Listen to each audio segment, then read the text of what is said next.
So, little example here. We're going to kind of look at a couple little examples. But I just want you to think, have you ever had a hope that was a really big hope? Like a really big hope that you've been hoping for a long time. Something you've been waiting on. And I just want to kind of ruminate on that as we go through here. And I just want you to see where these things are connected.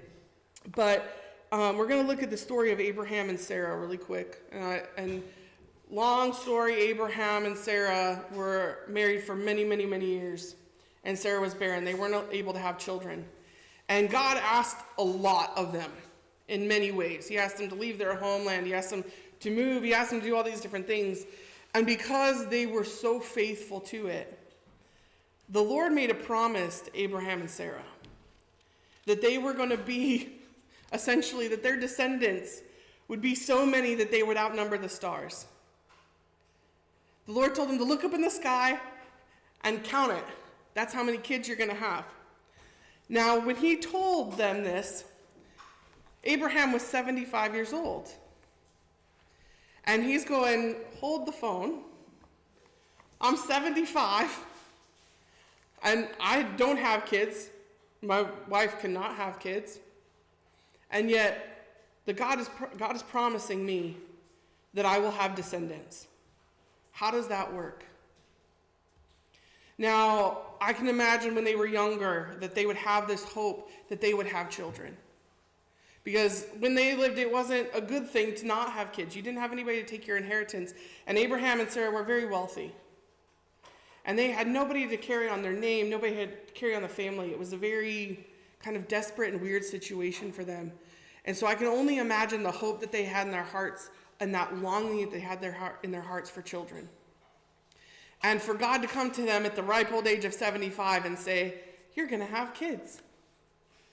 I can only imagine what that would feel like at that point.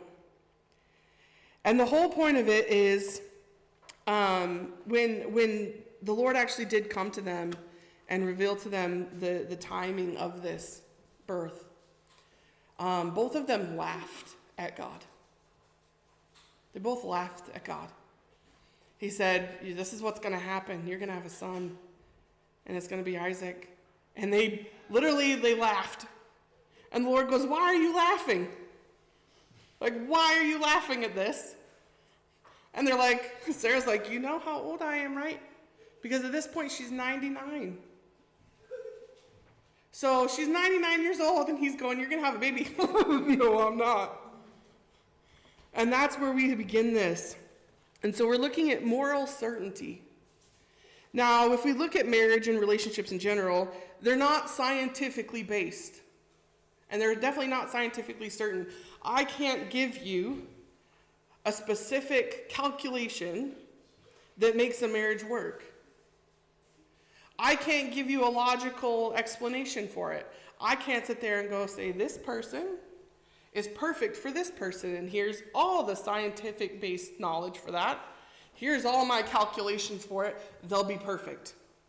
Because we are humans, and God gave us free will. So we can, on paper, we can say that relationships and marriages could be perfect. But there's a free will in there, and there's a choice. Now, biblical certainty is based on human will as well as God's promises. And they're based on a person's desire to keep an oath and a vow. And the choice that we make in it. And looking at the story of Abraham and Sarah, there's a lot of reasons that Abraham could have left Sarah. Found a new wife, got something different. Many years on in their life that he could have done that. But the person that Abraham was faithful to was not only to Sarah, but to God himself. So Abraham's will as a human being and what he believed helped make that relationship work. The other part of that is who he placed his trust and faith in, which is God himself. Now, the reason we know who God is and how God works is because of his character and the promises that he makes and the way that those things are fulfilled. So the first scripture we're going to look at here is Hebrews 6, and we're look at verses 13 and 15. And this is when God made the promise to Abraham. And it's looking at this situation. I'm sorry, it's not when it happened, but it's looking at the situation. And it says, "For when God made a promise to Abraham, he swore an oath by himself." So God swore to God. I love that. There's only one person in the world who can say they swear on themselves, and that's God. By himself, since he had no one greater by whom to swear. He said, "Surely I will bless you, and surely I will multiply you."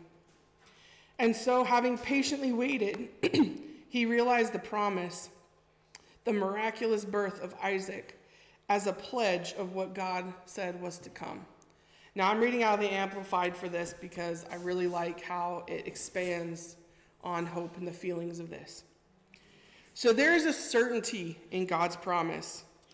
When God makes an oath and he swears against himself, there's only one place that this can go. And God is faithful to keep his promises. We see in Joshua 21, it says, "Not one word of all the good promises that the Lord has made to the house of Israel have failed. All have come to pass." Now, I could literally continue to go on and on and on and on because this book is filled with promises that are kept over and over again. So I'm just going to give you little bits and pieces of it, of the promises that gives us the character of God and who we're hoping on. The thing is, God could have washed his hands of his relationship of us a long time ago. God could have said, "I gave you free will. I've offered you help multiple times. I'm done." And he could have left it. But unfortunately, that's not who God is. That's not his will. That's not what his character is like. He keeps coming back to us. I still wonder myself why he keeps coming back to me over and over and over again. But he does. And I'm extremely thankful for that. And the next part of this perseverance piece that we have is once we have the character of God, we know that the promises that he's made, sometimes we have to persevere with them. In Hebrews 6:15, it says, "So having waited patiently, he realized the promise in the miraculous birth of Isaac as a pledge of what was to come from God." Now, as I said, when Abraham and Sarah were first told that they were going to have a child, they were 75. Abraham was 75. Now, when he was told that, God said, "I'll come back to you in a year and tell you a little bit more about it, but you're going to have a kid." Okay? So they're waiting, right? I would sit there and go, if God said I was going to have a kid, I would expect rather soon. But Sarah and Abraham waited 25 years before they had Isaac. Now, how many of us have a hope, have a prayer that we've given God and asked for something, and how many of us have waited 25 years for that to come to pass? Now, like I said, no wonder Sarah laughed when at the age of 99, God told her, "You'll have a kid. And it's coming soon this time." But laughing. I waited 25 years.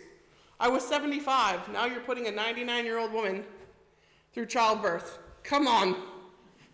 I mean, there's this whole time in between. You waited 25 years for this. Now I'm going to give you a couple more examples because God is always consistent. He does it over and over and over again, and that's the beauty of it. But if we look at the story of Joseph and Joseph and his dreams, there were 20 years between when Joseph's dreams started and when his family finally acknowledged them and bowed before him in the court. David was a teenager. King David was a teenager when he defeated Goliath and was told he would be king. He didn't actually see that come to pass until he was 30s. He was well into his 30s when he became king. And then more than 400 years are between the promise of the Messiah and the arrival of Jesus Christ. So we have quite a leap in time between when God said, there is a Messiah that's coming. They were prophesying there's a Messiah that's coming. It was 400 years of hoping and waiting before Jesus arrived. Now, if we look at from our point of view now, when we were promised the return of Christ, we've been waiting over 2,000 years, yet we still confidently expect Christ to come. Because God does what he says he will do. In Hebrews 6, 11 and 12, a little bit before what I just read, there's a little line here that's about full assurance of hope. And it says, for God is not unjust as to forget your work and the love which you have shown in his name in ministering to the saints and God's people as you do. And we desire for each one of you to show the same diligence all the way through, so as to realize and enjoy the full assurance of hope in the end. Now, when we are faithful to God, such as Abraham, who God told him, I want you to take everything you own and move way away, and he did it. He said, he gave him a very fun adventure about having everybody circumcised, which I wouldn't want to have that, but Abraham did it. And so we have this thing that we have a full assurance of hope because of our reliance on the one we hope in. When we're faithful, when we come back to God again and again and go, God, you still haven't done it. And he says, well, can you do this first? And we go, okay, we do that first. And we go, okay, what about now, God? And he's like, all right, well, I need you to do this first. There's a full assurance in that hope. He is saying, when you are faithful to me, when you trust me, you will have full assurance of hope. Everything that you've prayed for will come to pass. It will, if we just trust in it. Now, I'm going to have a couple of little examples for this because I like, in one of the versions, it says, be imitators of those who came before. Be imitators of those who came before.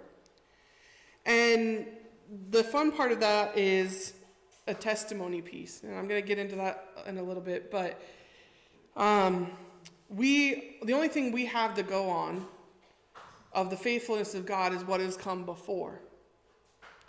So we have these instances like Abraham and Sarah that tells us that even after 25 years, you can have something that you've hoped for. But we also can look at Daniel in the lion's den. Now, and this obviously is kind of a very, kid story. But I don't believe when Daniel was facing King Darius, and King Darius said, I'm going to put you in the lion's den. I don't think Daniel was sitting up there crossing his fingers going, I hope the lions aren't hungry tonight. Right? Because the reason that Daniel was even in this position was because of his faith in God. And he put his hope in the only person who had ever been faithful to him, which was God. That God would take this situation and God would deliver him out of it. And he had, again, if we go back to that beginning of worldly hope, he could have hoped that maybe the lions weren't hungry. He could have hoped that maybe something had happened to the lions. Maybe the pit had caved in. But those are all uncertain things. So he put his faith in the only thing that he knew. And the funny thing is this, is when you read the story of it, King Darius is actually the one that says, may your God, whom you serve, continually save you. He's saying, the one that you talk about all the time, I hope he saves you.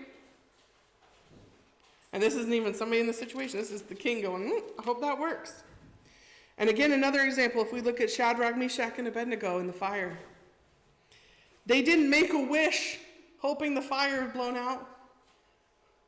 They didn't stand there going, I really wish on a star that the fire would burn out or it wouldn't be hot, or maybe Nebuchadnezzar would change his mind.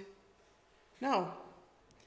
The only thing that they said is, our God is able to deliver. That's what they told the king. When he said, are you sure you want to go? Our God is able to deliver. Their hope was in something beyond an earthly thing. And I'm sure my last example here, I love it, is Moses. And when the Exodus happened. And I can just imagine, and I think it's because I've seen way too many like kid stories of going up, and you know how you put your hand over something and go, what's it gonna do? And I can just imagine the Lord going, raise your staff. And he's going, I hope this water dries up. I hope a fleet of boats arrives. But no, he raises a staff and he puts his hope in the only thing that is real to deliver. And God delivers. So we have a full assurance of hope. Later on in Hebrews 10:23, it says, let us hold fast to the confession of our hope without wavering, for he who promised is faithful. We've been reminded so many times through stories through the Bible of that if we have hope in the Lord, he will work all things out for good. And unlike worldly hope, biblical hope will never fail us. Never fail us. Now, there's a couple of pieces here because in the world that we live in, we like to try, because we are humans and we have free will, we like to kind of dabble in both sides, right? So we like to try and put worldly restraints on biblical hope. So we try and give God a box to work within. Now, if we say that, society now is hoping on worldly things, and a lot of that stuff is misplaced for faith. Like, I could sit there and I could pray to God and go, God, I hope you give me a job that makes me happy. I hope my boss gives me a pay rise. I hope my partner still loves me. So we have, again, we put our faith in things that were never meant to hold it. I see you two laughing back there. I'm sure you both still love each other, just like Fiona and Terry do, I'm sure. But we put worldly restraints on biblical hopes. Now, in my personal situation right now, I hope God provides me with a reliable car, right? But I'm having a caveat to that because I'd like a Bugatti, or maybe an Aston Martin, or, maybe like a nice Merc G-Wagon. It's always been my dream car. So I'm hoping that God gives me a reliable car, but I'd like it to be in this classification, right? So we're kind of dabbling in both sides, this worldly hope and the biblical hope. We're putting our faith in God, but we're going, this is how I'd like you to deliver it, right? Now, Sarah and Abraham, when we go back to their story, they tried to do the same thing. Because when they're in this 25 years of waiting, they came and they're like, how do we figure this out on our own? God said we're going to have a kid. So Sarah comes up with a great idea. God promised us a kid. But what I'm going to do is I'm going to give you my servant, Hagar. She can have your baby, and we won't have to wait on it. And I can imagine her too sitting there going, I can only imagine Hagar's much younger. She's certainly probably not in her 80s at this point. And I'm sure Sarah was going, this is a way for this oath and promise to come true, but I'm putting my worldly condition on it. So I'm going around what God's doing, and it's going to come true, but just in the way I wanted it to come true. And the beautiful thing is about God, because God is the way he is, God is like, okay, I'll let you do that, but you're still going to have a kid. I'm glad you tried. Well done. Ishmael's fine. But you're going to have a son. And he will be the father of descendants. You will be the father of all the descendants. And so we have promises that cannot be manipulated by our worldly desires. And the other part is we cannot manipulate them with our worldly timelines either. I can't say, God, I hope that you give me a car this afternoon.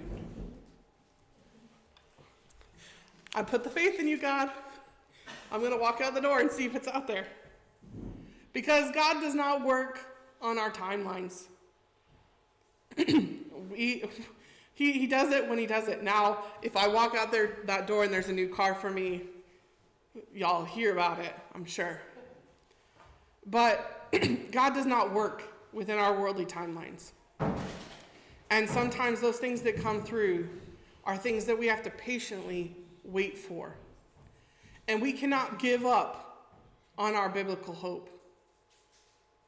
If we put something out there to God and we go, God, I hope you can take care of this, we don't get to take it back and go, you didn't deal with it the right way.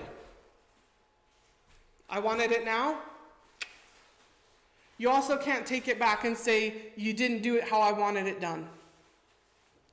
Because there's a lot of times we hope for things that don't go the way exactly we planned them to go. There's times that we hope for things. Like we hope for better hips and better knees. And we wait on them, and we wait on them, and we wait on them. But it's what we do in that time in between with it. And there's times that we hope that God will save somebody's life. And he doesn't do it. However, there's a piece there that God has answered. And that's a conversation that we need to have with God, because we need to be real with him when we pray for things and we hope for things. We confidently expect it to happen. But when it does, there is a reason if it does not happen. If it doesn't go the way we planned, there is a reason. And God will reveal that to us. And sometimes it's things we don't want to hear. It's some things we just want to ignore and go, God, I hope for that, and it didn't come out the way I did it. You didn't do it in the box that I gave you.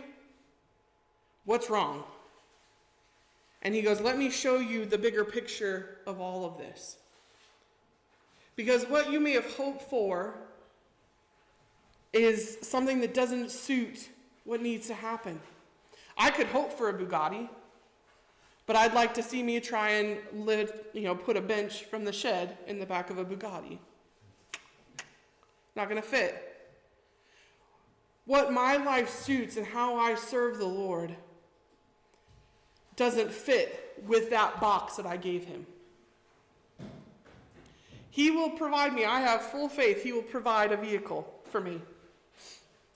But it will be one that serves his kingdom as well. That will fit his purpose. That will fit his use. It will be a service to somebody other than myself.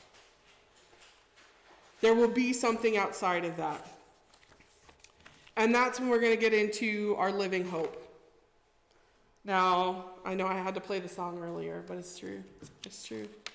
So we're going to look at Peter, and this is what originally inspired this whole thing, was the first letter of Peter in his chapter 1. And just to start off this chapter, Peter wrote this to the church, and it's a message of comfort and hope and encouragement for the exiles. And what he means by the exiles is Christians that are living among non-Christians.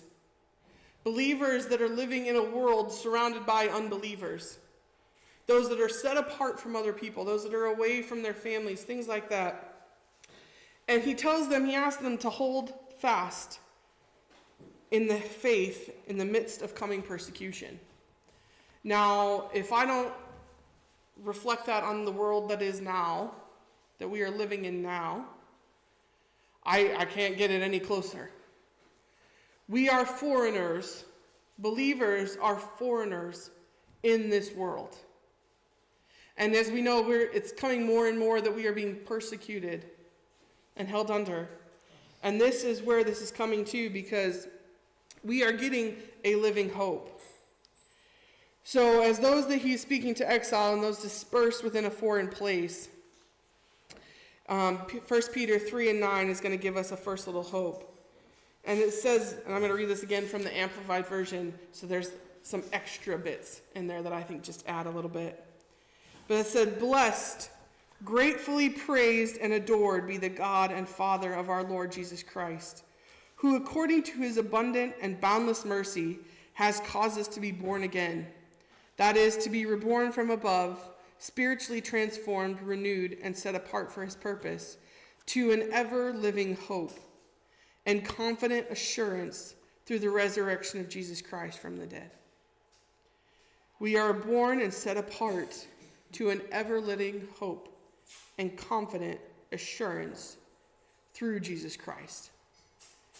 So like I said earlier, we've been waiting since, they waited 400 years before Christ arrived to our actual living, literal living hope that we have. Now, that's what they got after those 400 years we got Jesus Christ. We have the Savior. He is our hope. He is who we put our hope in now. And from there, we can only move forward. And it says, this is our testimony. He continues, he says, this is our testimony, that we are born into an inheritance which is imperishable, beyond the reach of change, and undefiled and unfading, reserved in heaven for you, who are being protected and shielded by the power of God through your faith for salvation, that is ready to be revealed for you in the last time. So it's coming. This is a promise of what is coming. In this you greatly rejoice, even though now, for a little while, if necessary, you have been distressed by various trials. So we have a hope of what's to come. We have a hope of Christ's return.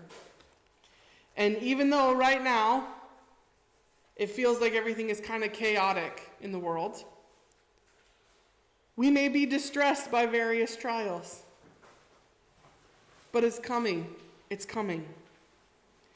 And it continues on, so that the genuineness of your faith, which is much more precious than gold, which is perishable, even though tested and purified by fire, may be found to result in your praise and glory and honor at the revelation of Jesus Christ.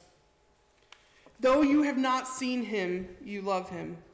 And though you do not even see him now, you believe and trust in him, and you greatly rejoice and delight with inexpressible and glorious joy, receiving as the result the outcome of your faith and salvation of your souls. So when we are faithful, like we were talking earlier, God's promises will always come to pass. And what Peter is saying here to the exiles, your hard work, this stuff that you're going through, is not in vain. Keep pushing forward. Keep hoping in that living hope that is Jesus Christ. And then it says, continues on in verse 10, regarding the salvation, the prophets who prophesied about the grace of God, that was intended for you. Every story that we read in the Bible is meant to be a prophecy of what God's promises are in our life. The things that God is capable of, the things that he is able to do. So he's saying, remember this, you have a whole book of stuff to get you through your 25 years of waiting. See, the thing I find interesting is Abraham didn't have that. He's living in a day-to-day. We have a whole bunch of stuff that gives us examples of how God has been faithful over and over and over again. And I can't imagine what it would be like to be Sarah and Abraham and not have this solid history of who God is. But you have a full trust that he's got it taken care of. And I'm going to kind of continue here where it says, so of what God intended was for you. He searched carefully and inquired about the future way of salvation, seeking to find out what a person or what time the Spirit of Christ within them was indicating as he foretold the sufferings of Christ and the glories destined to follow. It was revealed to them that their services, their prophecies regarding grace, were not meant for themselves and their time, but for you. In these things, the death, resurrection, and glorification of Jesus Christ, which have now been told to you by those who have preached the gospel to you by the power of the Holy Spirit, who was sent from heaven. Into these things, even the angels long to look. The things that have come before are nothing compared to the return of Christ and what that looks like for us. And when we were given that living hope, we were giving a living example. And what it's saying is, at this time, I don't think by Abraham and Sarah going through what they went through, did they ever think that their story would be told so many years later. I don't think any of them going through this moment is going to go, I'm going to go into the lion's den because in a whole lot of years, they're going to talk about me. None of that came through. But they are a light into a dark world. This is a light into a dark world. And so it gives us a warning about how we are supposed to be a living hope as well. God is a living hope unto us, and we are a living hope in this world that we live in. Because we are called to be salt and light. In Matthew 5:14, it says, "You are the light of the world, a city on a hill that cannot be hidden." Don't hide your light and let your light shine before others. Christ came to fulfill the law and the prophets from before. He came to tell us that this is what's going to happen. I promise it's coming. And then Christ also came to confirm every testimony of God's promises and God's work. He promised this is what will happen, and Christ fulfilled it. Christ is the living promise fulfilled. And Christ was confidently expected for 400 years. And he arrived. And all I can say now is that we need to be a light in the world that we live in. A candle of hope in a season that is literally getting darker. As Christians, we are called to be a living hope to other people. To show that what we've been hoping for, we're willing to wait for. We know it's coming. Because how do we give hope to anybody else in this season if we can't have hope in the one person that we should have hope in? So I just would encourage all of you to, as we go through the Christmas season now, that we're starting, to have confident expectation of what you ask and hope in God. And to give it your full thought and give it to him. Let him have it. And it says here at the end of 1 Peter, it says, "So prepare your minds for action. Be completely sober in spirit, steadfast, self-disciplined, spiritually and morally alert. Fix your hope completely on the grace of God that is coming to you when Jesus Christ is revealed." We're to keep going and share our faith, share that hope that we have with other people. He is the living hope. And all we can do is just take that light that we got from him and share it around. And in this season when everything feels hopeless, let us come together and share our light with people.